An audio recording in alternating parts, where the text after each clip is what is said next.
The media, Wall Street tries to say that we have this great economy. Then why would anybody want to screw with it? If the economy is so great, people would want more of the same. The reason they don't want more of the same is because they can't handle the same. They're drowning in debt. People are working 2 or 3, 4 jobs just to put food on the table and pay the rent. The credit card debt is an all-time record high, and so are the interest rates. You're at like 24% interest now on credit card debt. Meanwhile, the cost of living is just absolutely exploded, which is where all the jobs come from. It's because people are forced to moonlight because they can't survive on one job. Peter Schiff, thank you for making time to do this. I've been following your stuff for a very long time, and I wanted to start with asking you about your thoughts on the direction of the economy coming up with the presidential election and such. Something I've heard you suggest is we're on the precipice of a financial crisis greater than that of 2008. What are your thoughts on the direction of the economy coming up? You know, we've actually been on that precipice for a long time now, but obviously we're a lot closer to falling than we were in the past. But we'll see how much longer we can defy gravity here. But the problems have been building, and they've really exploded in a very noticeable way over the last several years, where you've finally seen the consequences of years of inflation show up dramatically in consumer prices, to the point that inflation is now the single biggest issue on the minds of voters, at least most of them. And it's just getting started. As much as the Fed wants to pretend that they've solved the problem, it's just going to get worse. They never raised interest rates nearly enough to put the genie back in the bottle, and now they're cutting rates. And the debt, the national debt's about to hit through 36 trillion. Maybe it'll do it before we get the results from tomorrow's election, but we're at 35.97 trillion now in the national debt. But we've been living in a bubble where we keep on taking on more debt. Donald Trump set the record for the most debt in any one term, and Biden's already beat it in one term. I mean, he's almost close to beating Obama, but Obama had 8 years, and Biden's only been there for not even 4. But it's a giant debt bubble. We have massive trade deficits as well as massive budget deficits. Our manufacturing sector has been in, a persistent recession, depression for years. It got worse under Trump too. I mean, it wasn't just Biden, but it's continued to deteriorate under Biden. And, the voters feel it. That's why so many people want to change. It's because what they're experiencing now is no good, right? The media, Wall Street tries to say that we have this great economy. Well, then why would anybody want to screw with it? If the economy is so great, people would want more of the same. The reason they don't want more of the same is because they can't handle the same. They're drowning in debt. People are working 2 or 3, 4 jobs just to put food on the table and pay the rent. The credit card debt is an all-time record high, and so are the interest rates. You're at like 24% interest now on credit card debt, and people have never had so much credit card debt. Meanwhile, the cost of living is just absolutely exploded, which is where all the jobs come from. It's because people are forced to moonlight because they can't survive on one job where they used to be able to do that. So it's really a horrible economy. It's masquerading as a stronger economy because you have all this inflation that is pushing up the GDP, creates an illusion that the economy is growing. But if you measure things in gold, the price of gold is 2,750. People want to celebrate the Dow. Oh, it's at 40,000. But in terms of gold, it's about half what it was in 2001. So the real value of U.S. stocks has been cut in half, even though the Dow keeps hitting new record highs. And that's because the dollar is collapsing in value. And so it's an illusion. People are fooled into thinking they're richer. Sure, people earn more than they earned 20 years ago in dollars, but they can't buy anywhere near what they could buy because the dollars that they earn have lost so much value. Even though they earn more, they still could buy less. And in fact, most of the government numbers are influenced by the fact that inflation is so underreported. And so by pretending inflation is a lot lower than it is, they can also pretend that the economy is growing when in fact it's shrinking. What would be, so I would love to get into the intrinsics of how all that works, like who's in charge of the economy, who is in charge of the economy. Well, nobody's supposed to be in charge of it, right? We're supposed to have a free market, right? Where it's not a centrally planned economy where we have a bureau of government officials that decide everything.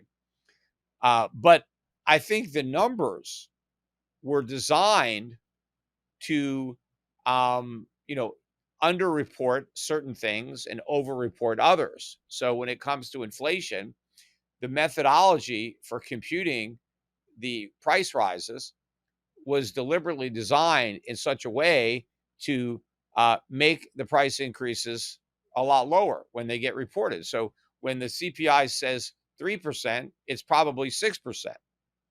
You know, so what goes into the CPI is not necessarily what comes out because there's all kinds of mechanisms to reduce those numbers. But again, when you're looking at prices, you're not measuring inflation, you're looking at a result of inflation. The inflation is the expansion of the money supply, and money supply has exploded. It started going up on a massive trajectory after the 2008 financial crisis, and then, even increased the trajectory with COVID. But we flooded the world with money. That's why prices are so much higher than they were, before we did that. Yeah. How long can that be an effective strategy at kicking the can down the road of inflating the economy with quantitative easing and just printing more money? How long can that work before eventually the jig has to be up, or can you just keep perpetuating that? Well, obviously, you can't do it indefinitely. But yeah, the $64 trillion question is how long can it be done? Because we've already done it for a lot longer than I would have thought, 10, 20 years ago, knowing what the problems were. But all those problems are now so much bigger. That's the problem with can kicking. When you do it, the problems actually get worse. And so when you eventually run out of road or, the can is too big to kick, it's much worse. And where that tipping point is, I don't know. I mean, do we have another 3 months, 3 years? There's no way to know, until you're looking back on it, with the benefit of hindsight. I mean, it's going to happen. And the thing is, when it does happen, the mainstream media is going to be, oh my God, how this is crazy. Nobody could have predicted this. This is a total black swan. This is a 100-year flood or whatever. No, this is completely out of left field, right? But no, I mean, it was obviously coming. The problem is it's been delayed for so long, and the people like me who've been warning about it, people say, make fun of us because we're warning about a crisis that apparently hasn't happened yet. But a lot of the things that I have been warning about have happened, including the big outbreak of inflation as measured by consumer prices. But I don't know. I mean, I would imagine that it's going to blow up during the term of whoever wins tomorrow's election. That's the bad part about Trump winning is he could end up being the bag holder on this, because he's made a lot of grandiose promises about how great everything is going to be as soon as we elect him. And that's not going to be the case. I mean, that doesn't mean we shouldn't vote for him. I mean, he's going to be better than Harris. But things are going to get worse no matter who we elect. The problem is if we elect Harris, they may never get better. But I don't know what Trump's going to do. I mean, I know for sure Harris will do the wrong thing. Trump will probably do the wrong thing, but may eventually do the right thing. There's a chance. There's no chance with Harris. What does it look like for the average consumer when the proverbial can becomes too large to kick? What does that actually look like to a human being that's not an economist? Yeah, well, the problem in the U.S. economy is that we're all living in this bubble, and Americans collectively don't produce anywhere near what they consume. And the difference is made up by imports. And so we are able to import more than $1 trillion a year of merchandise that we don't have the capacity to produce. And we don't really pay for it. We just create money and use that. But our trading partners, right, they what are they going to do with the dollars? They really can't do anything. They can just buy treasuries or buy, other dollar denominated debt instruments. But they've been accumulating all these dollars, and we've gotten the benefit of all the stuff that they make.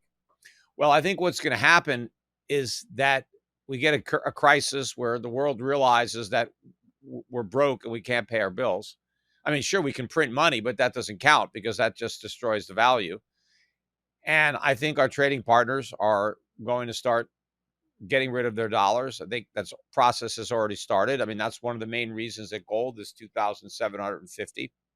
Central banks have been de-dollarizing quietly and slowly. I think the pace of that is going to pick up. But I think we're going to get a big drop in the dollar. That's going to also cause a big rise in long-term interest rates and consumer prices.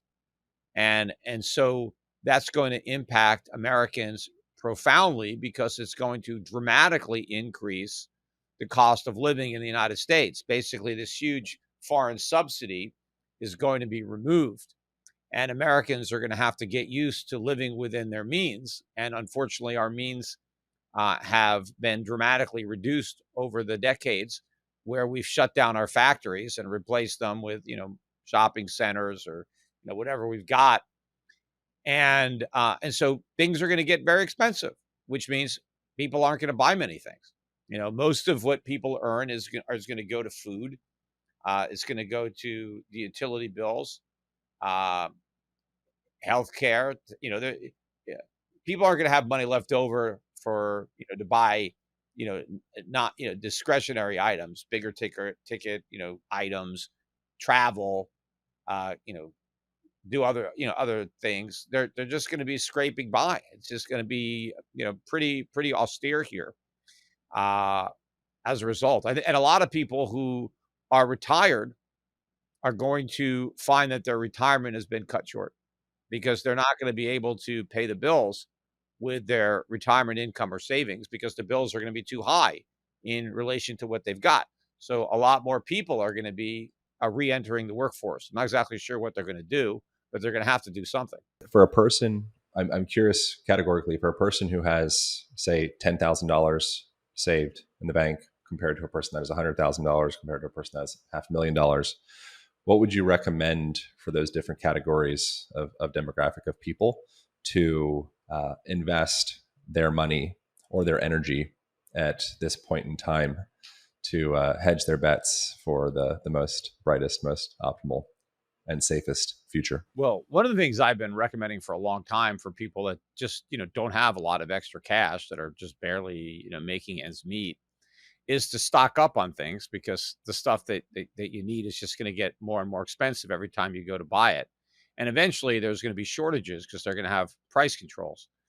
So things that are non-perishable, things that you're going to need in a year or two or three that aren't going to go bad, that will keep, you should just stock up on them now.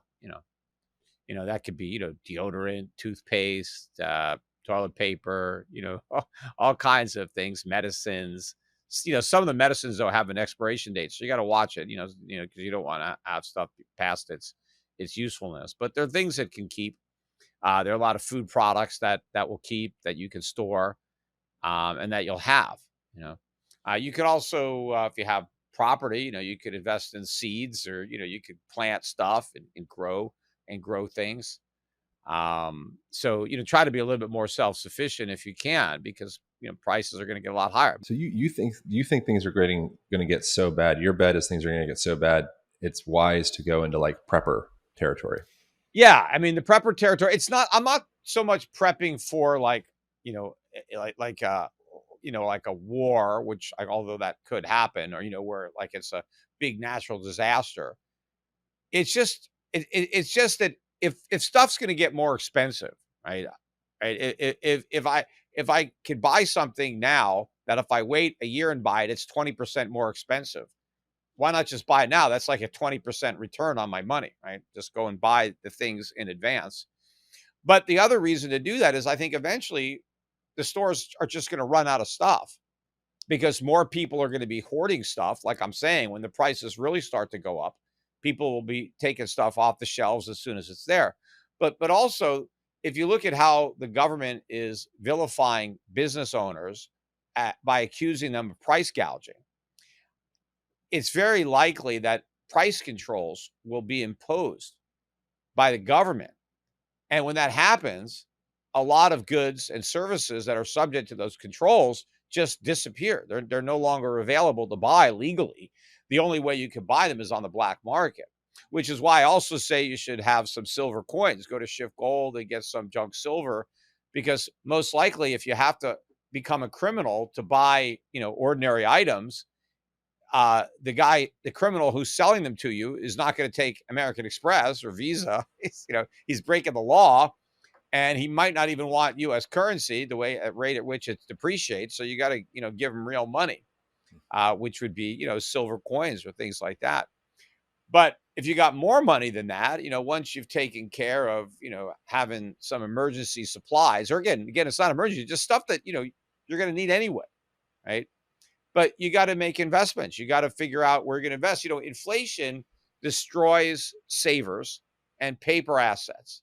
So if you have a lot of money in cash, in bonds, whether they're treasuries, muni bonds, corporate bonds, you've got a fixed annuity, you've got cash value in an insurance policy, all that stuff gets wiped out to inflation.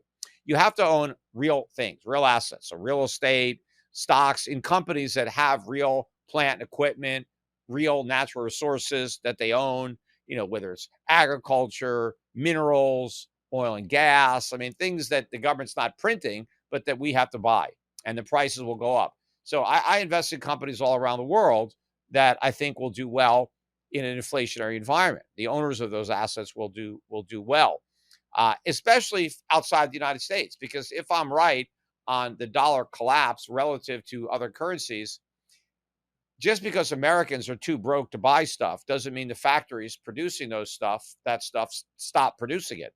Everything keeps being produced.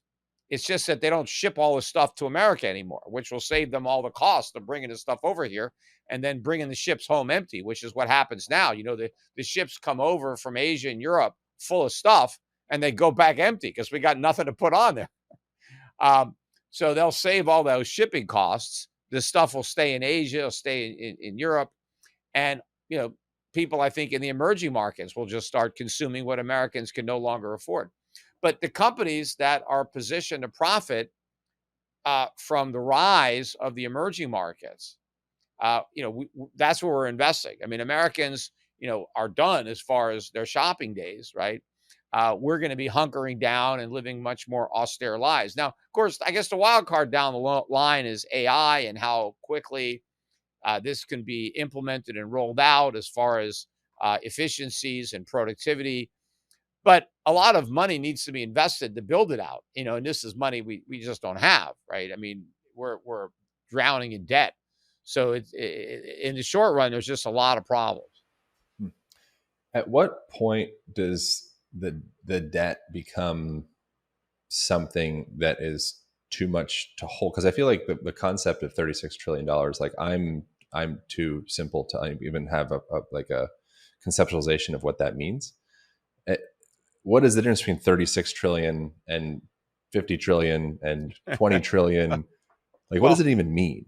Well, I guess there is no real difference in that we can't pay back 20 trillion or 36 trillion or 50 trillion, right? So I guess it doesn't even matter, because we're going to default on it either through inflation or, honestly, one way or another. But if you look at how much, the government right now collects about 5 trillion a year in taxes. You'd think that would be enough money, but they spend over 7 trillion a year. And so we have a deficit of $2-3 trillion a year, which is, a good chunk of the government that we can't afford, and we're not paying for. Now, we're paying for it with inflation. That's why prices are up, because we have to fund the deficits by creating inflation. So inflation is the tax. And that tax is going to get bigger and bigger and bigger as a result of these deficits, which are only going to get bigger because of the deficits themselves, because it's a self-perpetuating spiral, because the debt has to be financed, and we have to borrow the money to do that. So if we have a $2 trillion deficit, we have to borrow another 500 billion to pay the interest on that 2 trillion each year, assuming interest rates stay pretty low, on top of the fact that we got to pay interest on the 36 trillion that was already there, right? So the debt is spiraling out of control. And, it has got to end in a crisis, because we're borrowing the money in theory. People aren't giving it to us. So when somebody is loaning you money, they have an expectation of being paid back. Well, people are going to start to realize that they're not going to get paid back. It is impossible. It's mathematically, impossible for the U.S. government to pay back this amount of money. Now, yes, we have a printing press, so we can print the money, but that is the problem. If we have to print the money to pay off the debt, the money doesn't have any value. So it doesn't matter that you got paid. You got paid in money that doesn't buy anything. So once our creditors come to this conclusion, then they want out. And I think we're going to get to that point where U.S. Treasuries are toxic. They're junk bonds. Nobody will touch them, right? They're not like the risk-free asset that everybody wants to own. They're they're toxic debt that nobody wants to touch. And so then you have the Federal Reserve that isn't just the buyer of last resort, it's the only buyer. But the problem is, it's not just treasuries, it's dollars. Because if we're going to print money to fund the debt, then the dollar crashes, which means you don't want any bonds. You don't want muni bonds. You don't want corporate bonds. So how do you borrow money if nobody will lend it to you? So the whole economy implodes, especially since our economy is built on debt. We have a dysfunctional economy where we borrow a bunch of money that we can't pay back to buy a bunch of goods that we didn't make and we can't afford. And so, this whole pyramid is going to collapse. And who is the United States specifically borrowing money from? Like, who are our from everybody lenders? we owe everybody, but we're borrowing a lot from the Fed, right? Which is just printing it. But we're borrowing money from pretty much every country that we do business with, because we've got a trade deficit with every country we do business with.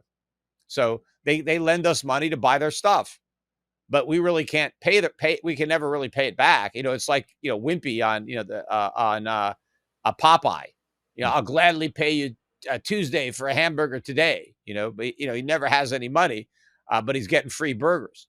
And is there strategy in that, presumably, from the United States? I don't know if it's strategy. I mean, it's just how we're surviving. We're just surviving. But we're exploiting the fact that the dollar is the reserve currency, and we use that as a crutch. So we don't have to, we don't have to have the factories. We don't have to produce. We could just have service sector jobs, which are a lot easier to create, and a lot easier to perform. The hard work, is rolling up your sleeves and getting your hands dirty and actually going to a factory and making stuff. There's not that many Americans anymore that do that. I mean, there's a few, but it's a very small percentage, and the percentage shrinks every day. And the risk would be, worst case scenario for U.S. economy would be if the dollar does not become the reserve currency. Is that kind of our biggest leverage? We're the reserve currency now. The risk is that we lose that status, which I think is inevitable. We lose that. That's kind of our highest leverage point. Is that kind of? That's what we're living off of. That's the big subsidy that we get that makes this dysfunctional economy function, because we get all these imports that we don't have to pay for. Our interest rates are lower than they otherwise would be, considerably lower, and our consumer prices are much lower than they otherwise would be if the dollar wasn't the reserve currency. And so America, in a world where the dollar isn't the reserve currency, we're not going to be able to borrow all this money. And prices are going to be much higher. We're not going to be able to have $1 trillion a year trade deficit. So how is that $1 trillion a year trade deficit going to go away? It's mostly going to go away because we stop importing, because the imports are going to be so expensive that we can't afford to import the stuff. And our exports are going to have to pick up. That's what's going to happen. So we're going to be living, a more frugal life. It's not going to be like, people earning $70,000 a year and spending $100,000 and taking on $30,000 a year in debt via credit cards or home equity lines. It's going to be earning, $70,000 a year and spending 50 and putting the other 20, saving it or something. But it's going to have to be very different. And how will that affect real estate markets? Real estate's going to go down in real terms. So, in terms of how much real estate you can buy with an ounce of gold, right? That's going to increase. Commercial real estate, the real estate that'll do the worst in the commercial is going to be retail, like strip malls, shopping centers, that stuff. Office. I mean, industrial land, farmland will do well. That'll probably do the best of the resources. So buying up farmland is probably not bad, but residential real estate, depending on where you live in the country, you still may see real estate prices going up, but the price of everything else will go up more, right? So the food in the refrigerator is going to be rising at a much faster price than the house that the refrigerator is in.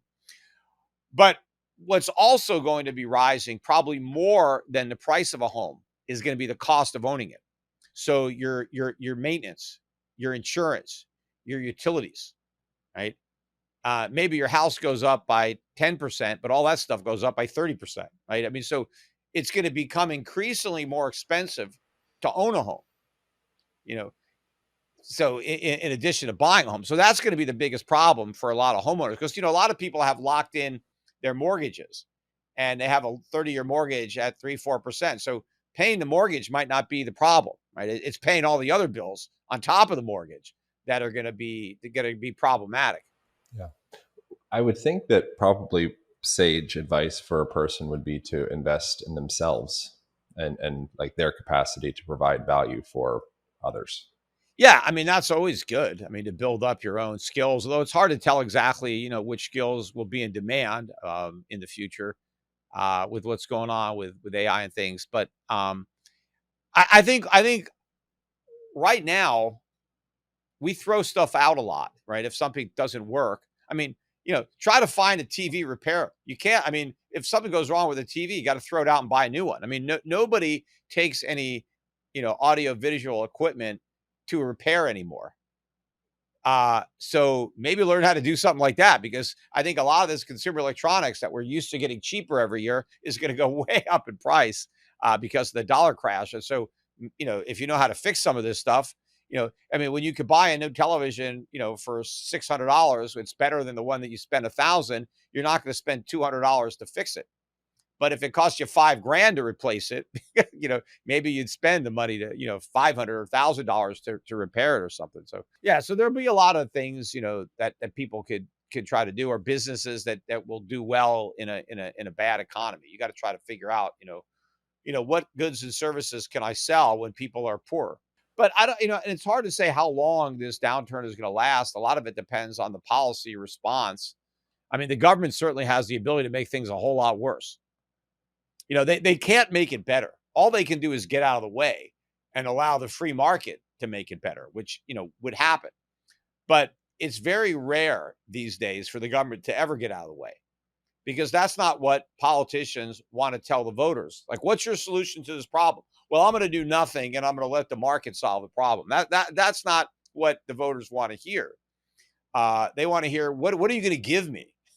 What are you going to give me to make my life better? Right. And so the more the government tries to solve the problems we have, the worse the problems are going to get, because the government is actually the source of the problems.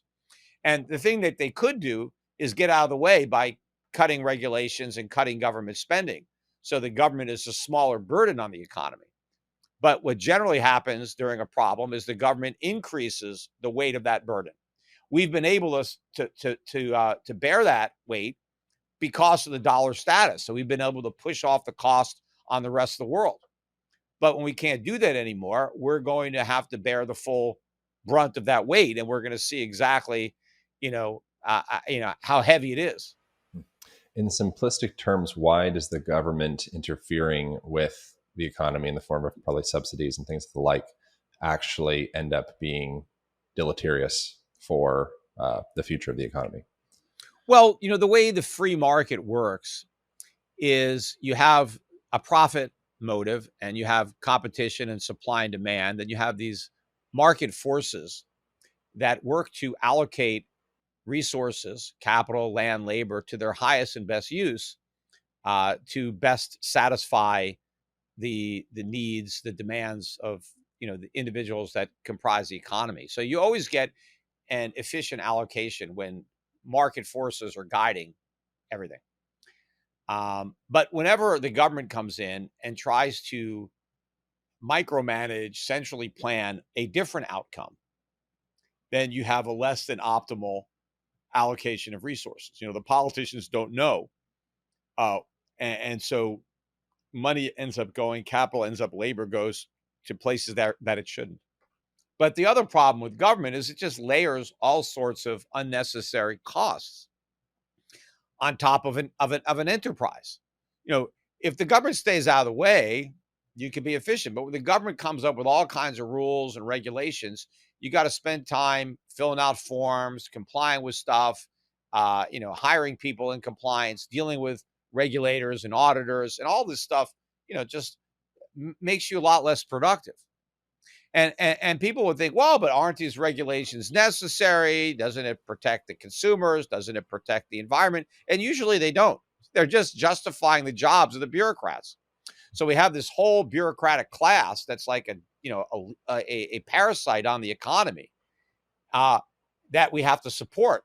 But as they're sucking the life out of our businesses, not only do we have to pay all these bureaucrats, but the businesses that they've now attached themselves to are far less productive. So I mean, there's so much that we lose by having all this government interference. But the problem is, the voters don't get this. They don't understand.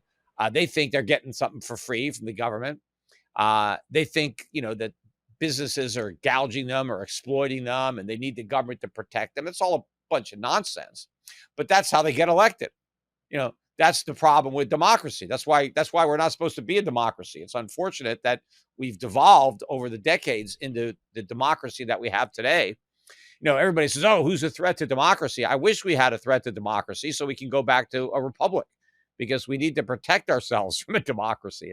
It's an evil form of government. The founding fathers knew this, because of the majority. I mean, look, this election may be determined by a joke that was told by a comedian. That's how ridiculous the electorate is, that they don't understand a joke from reality.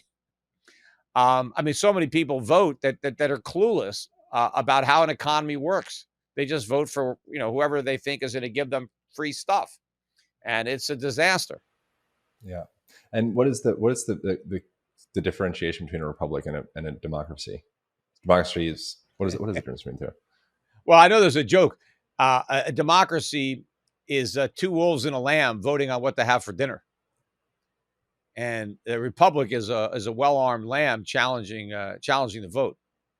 But no, a republic, America. When the framers established the United States, the popular form of government was a monarchy, right? And so we didn't want to have a monarchy, although we did offer to make George Washington king. He turned it down. But we established a Republican form of government. I mean, if you read the Constitution, it says that the United States shall guarantee to every state of the Union a Republican form of government. You recite the Pledge of Allegiance, and to the Republic for which it stands. The word democracy does not appear in the Constitution, in the Bill of Rights, in the Declaration of Independence, in the Articles of Confederation. I mean, none of the founding documents of the United States mention democracy, because we're not a democracy. I mean, there were some democratic aspects to the federal government. The House of Representatives was the only really elected body by the people, and they were elected every 2 years. But the Senate was appointed to 6-year terms by the state legislators. They were not elected.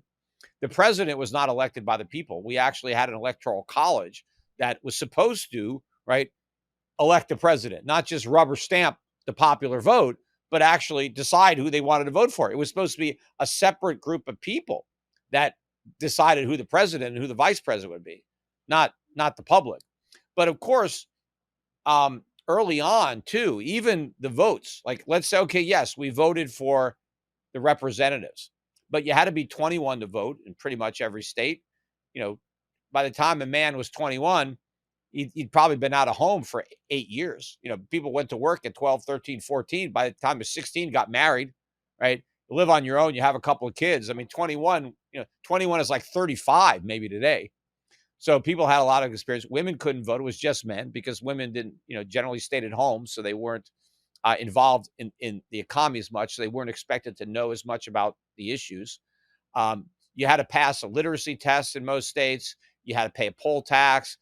You had to own property. There were all kinds of restrictions on who could vote. So it wasn't very democratic. Most people couldn't vote.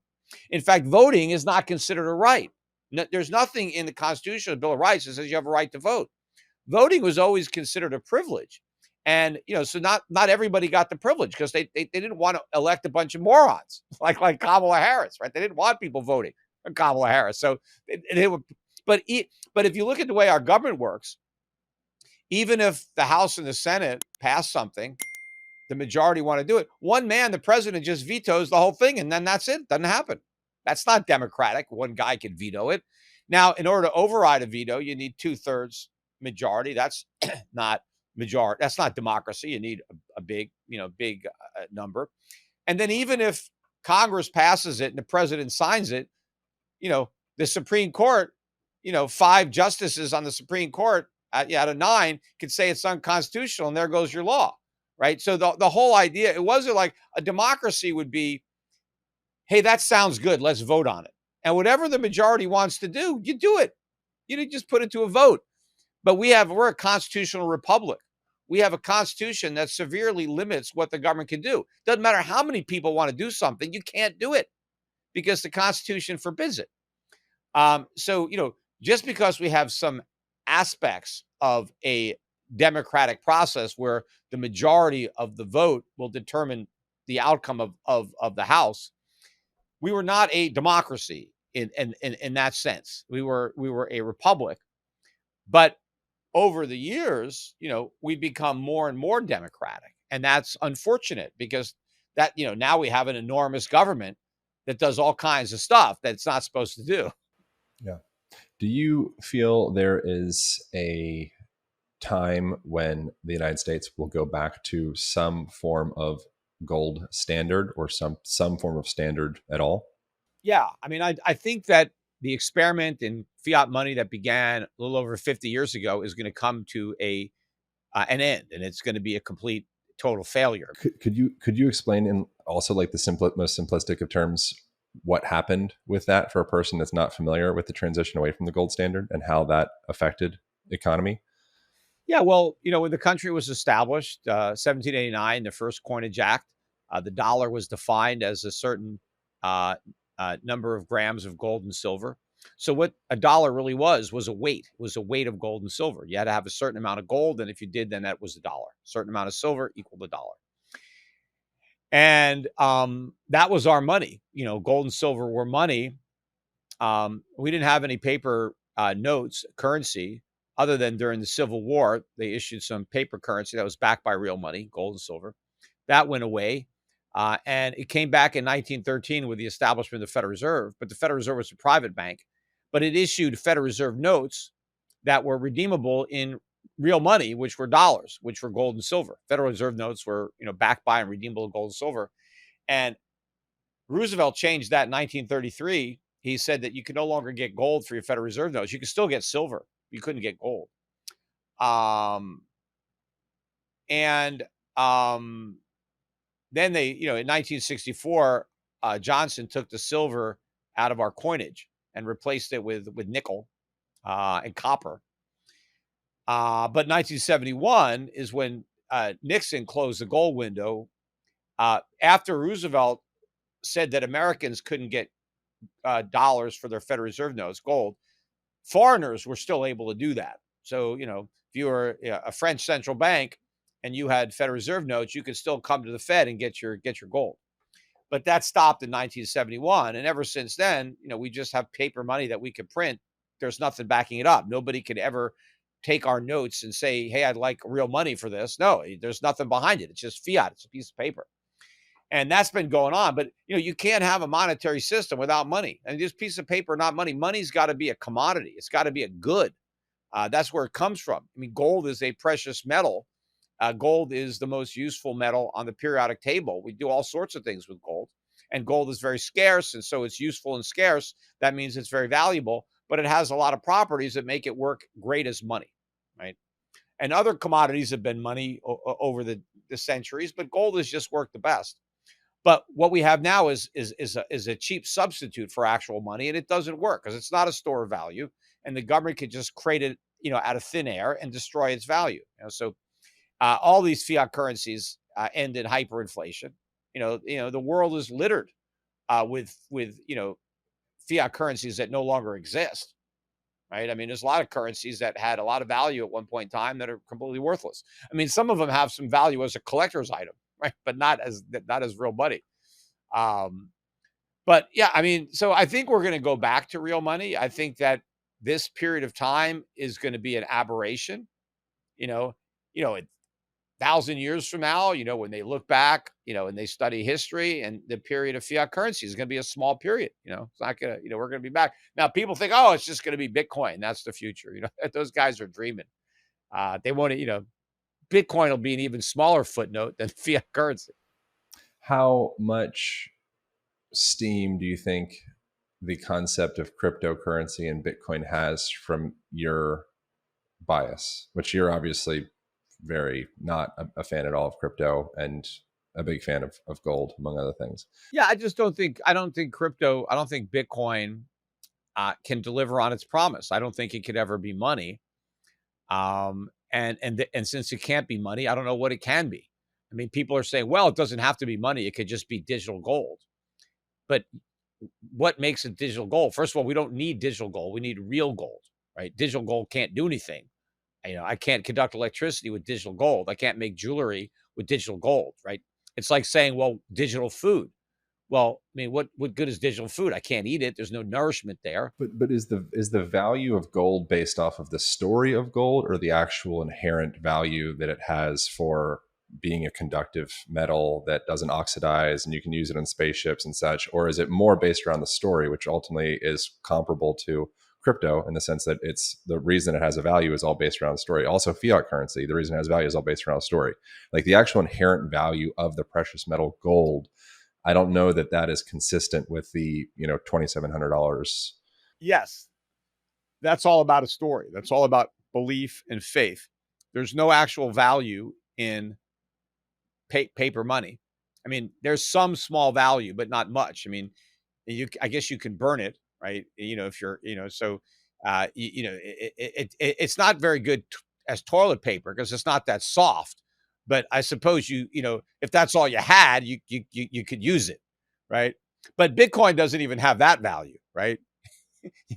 So, but gold's value comes from its metallic properties, the things that you could do with gold that you can't do with other metals, or you can't do nearly as well. And, there's a lot more use cases for gold today than there was 100 years ago, 200 years ago. So gold is a lot more valuable because we found all sorts of ways to use gold. I mean, gold is in everybody's cell phone. There's a little bit of gold in there. But is that why it costs $2,700, or is it because of the story around it? First of all, most companies, just to mine the gold out of the ground, it costs like $1,200, $1,300, $1,400, $1,500.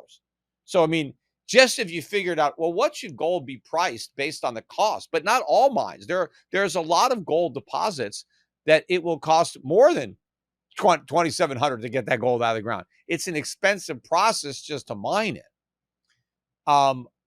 But you could also do a lot with a little bit of gold, which is, and it's very divisible. And so, people can buy just a quantity that they need.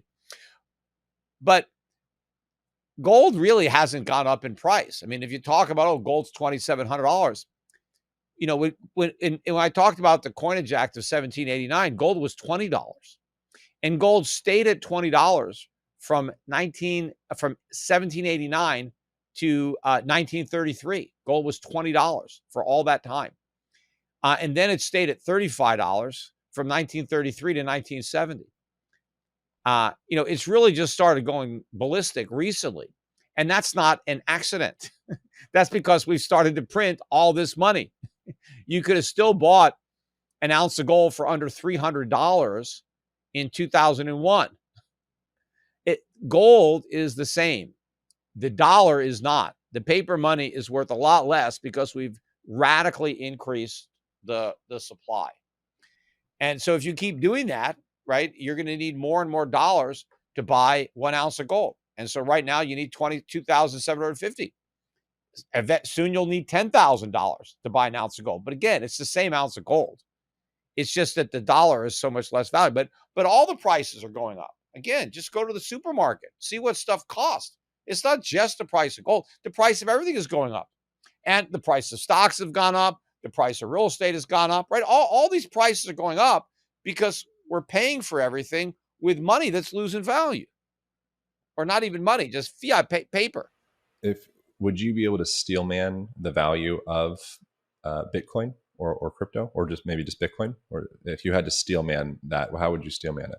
Steel man being like drawing out the point of like a Michael Saylor or someone that's pro crypto. Yeah, well, Michael Saylor is pro crypto because he owns a lot of crypto and he's borrowed a lot of money to buy a lot of crypto. So he's levered to the hilt and he's going to borrow billions more to buy more crypto.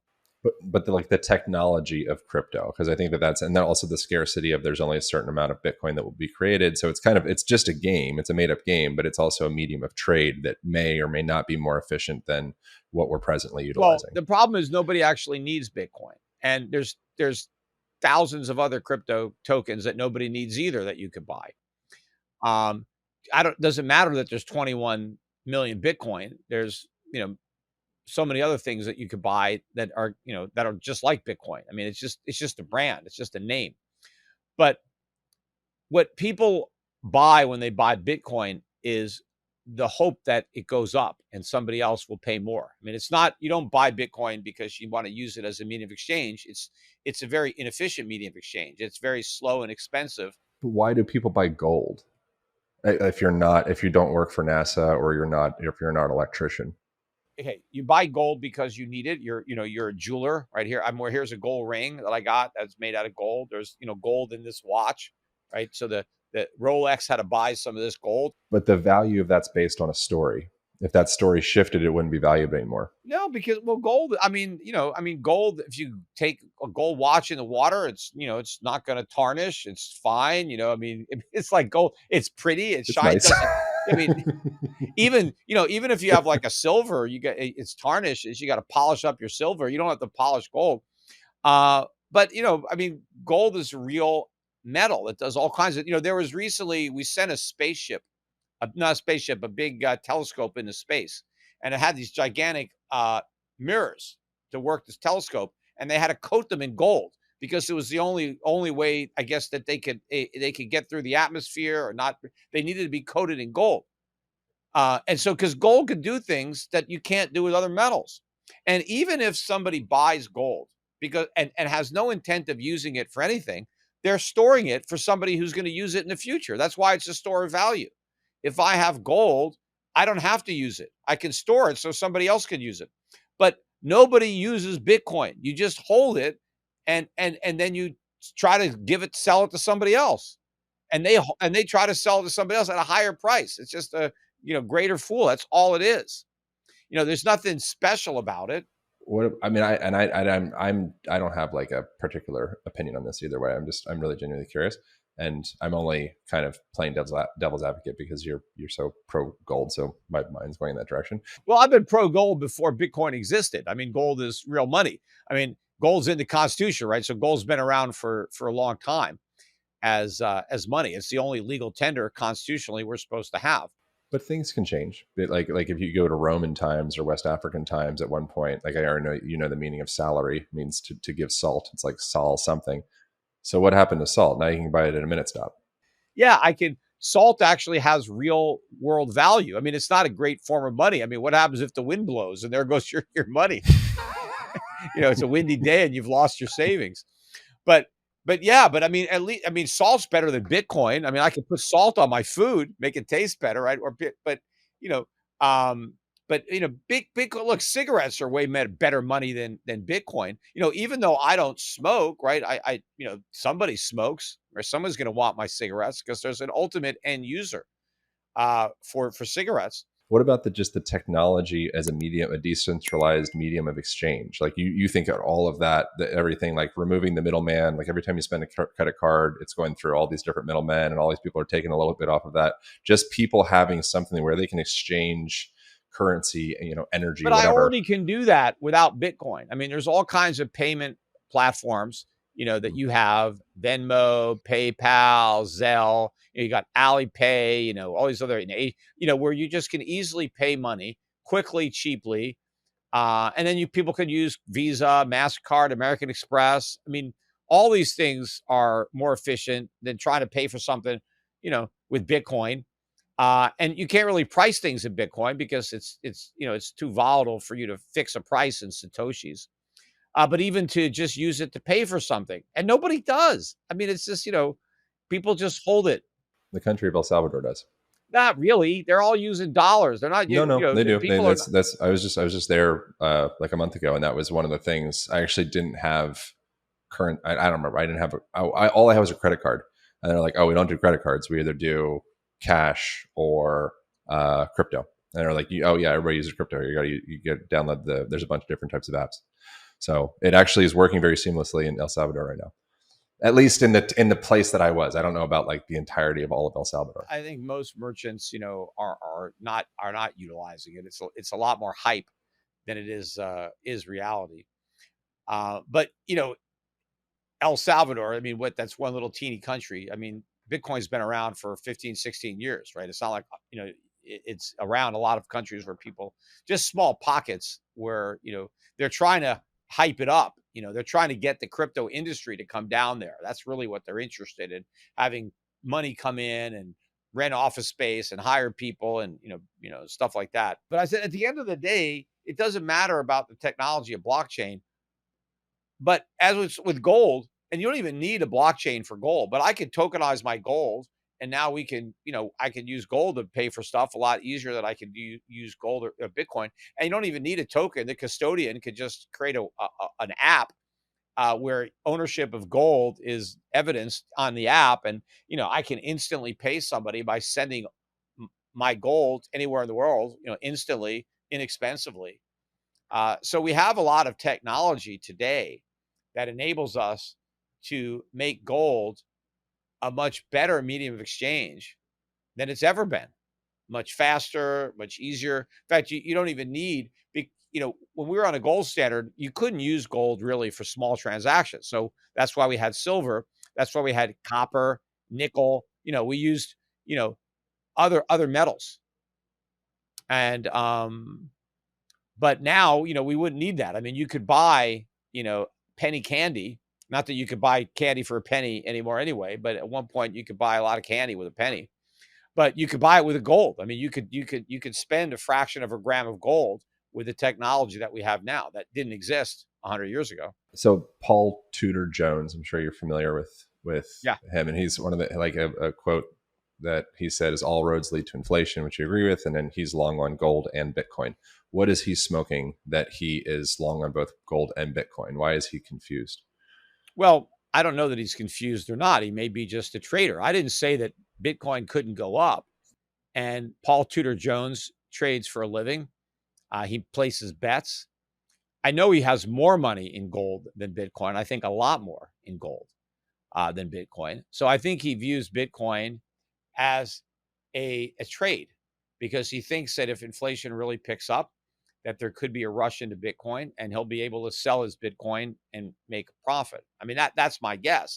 I think he knows at the end of the day, it's going to crash, but he may be looking at it as a shorter term trade and not really concerned about where it eventually goes. But I think that he's probably sized his position such that if it does go straight down, he's still fine, because he's got a diversified portfolio and he's got a lot of gold. He's got a lot of other things other than his Bitcoin bet. But I haven't had a private conversation with him, so I can't really speak for him. But just trying to guess, I think he's a pretty smart guy, and so I would imagine that he would agree with me. He just thinks that maybe there's a run to 100,000 coming or more, and so he just wants to make that bet. I would just prefer not to make that bet. I'd rather bet on something else that I think has more upside with less downside, because I think there are opportunities, especially in the gold and silver mining stocks. I think those, he talked about the fastest horse in the race. I think they're going to be the fastest horse when they finally, get into the race. So, but yeah, I manage a gold fund, so that's where my money is. And a lot of my money's in gold stocks, but the Euro Pacific Gold Fund, you can buy that no load at any discount broker. People should look into it, or they can go to my website and get information on all my funds. What is the name of the fund and the website? It's the Euro Pacific Gold Fund. Okay. And is there a most competitive place to buy gold for a person? Like I know, there's I know Costco sells coins on occasion. Apparently, there's a good deal there. Like where's a Costco's not bad price, but I think they limit you to like a cup, maybe 2 ounces at a time, so you can't get a lot. But their prices are good. But Schiff Gold, we've got great prices, and you can buy as much as you want, right? And we've got really good prices, competitive. In gold and silver. People should go to schiffgold.com. The symbol on my gold fund is EPGIX. That's the no load. So you might as well, if you're going to go to a discount broker, you don't want to pay the load. But it's EPGIX is the Euro Pacific Gold Fund. But talk to the advisors, Euro Pacific Asset Management. We have all sorts of separately managed gold accounts, wrap accounts, a lot of ways that we can help you protect your wealth from a dollar collapse, stagflation, hyperinflation, The problem is some of these roads don't just lead to inflation. They lead to hyperinflation. And so it's hard to know exactly which one we're going to take. But no matter what road we take, right, he's right about that. There is inflation. The question is, how bad? Yeah. Do you think Trump, what do you think a Trump presidency would look like for 4 years compared, like this 4 years compared to the previous 4 years? Do you think it could be comparable, or do you think it would be quite different? I think things get worse no matter who wins. The question is, will they eventually get better? And that depends on what Trump does or what Harris does. But I think the chickens have got to come home to roost, right? We're going to have to pay the piper for this. And we haven't done that yet. But right now, all the politicians are promising more free stuff, whether it's, what is Harris promising? I'm going to give everybody $25,000 to buy a house, $50,000 to start a business, $7,000 to have a kid, and Trump, I'm going to take no tax on tips, no tax on overtime, no tax on Social Security, tax cuts, corporate tax. Everybody's going to get tax cuts. Okay, but we're broke. How are we going to cut everybody's taxes when we're already not taxing people enough? I mean, unless we're going to cut spending. Now, Donald Trump talks about putting Elon Musk in charge of the efficiency committee, but at the same time, he doesn't want to cut national defense. He wants to increase it. He doesn't want to cut Social Security. In fact, he wants to increase Social Security because by exempting Social Security benefits from tax, that's the same thing as increasing the benefits. So he wants to increase Social Security more than it's already increasing. Medicare, Obamacare, they're off the table. He can't touch interest on the debt. That just keeps growing on autopilot. So, so the debts are going to explode. We can't have tax cuts unless we have massive spending cuts. But since Trump doesn't want to do that, we're just going to have inflation. But at the same time, he's promising to get rid of inflation. Well, he can't. He can't do all those things.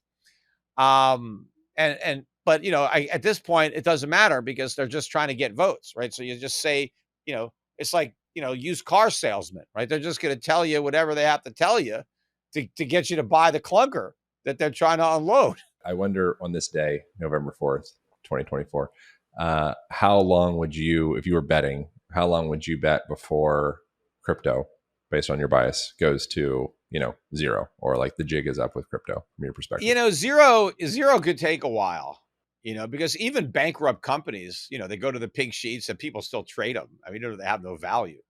So, I don't know when Bitcoin will go to zero, but I mean, even if it went to 1,000, right, or 100, for most people, that might as well be zero, right? I mean, if you bought Bitcoin at 60,000 and it loses 99.9% of its value, I mean, that's as close to 100%. It doesn't really matter, right?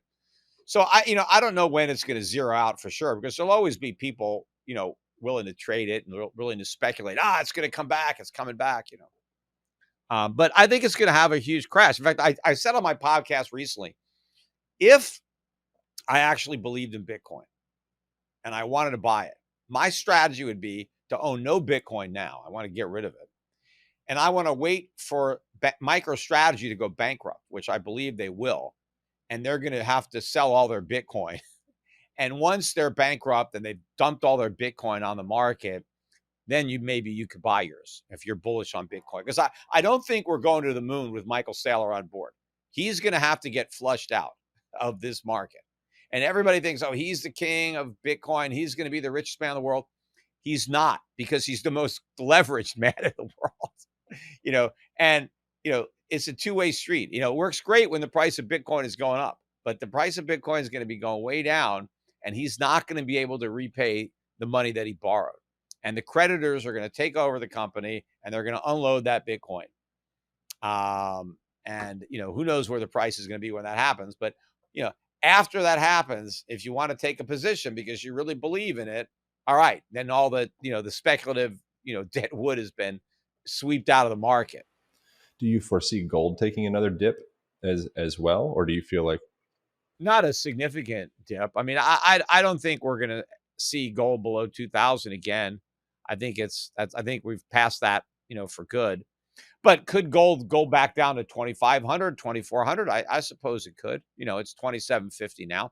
But I think it's more likely that the dips are going to be no more than $100, $150.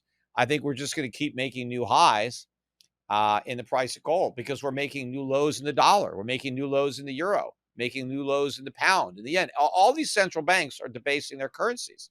Or actually, they're not really debasing it because they've got no value to begin with, but they're just printing money. And so it's got to keep losing value. Gold's going to get more and more expensive, especially when people wake up to reality of how much more value these currencies are going to lose. And it's a race to get rid of them.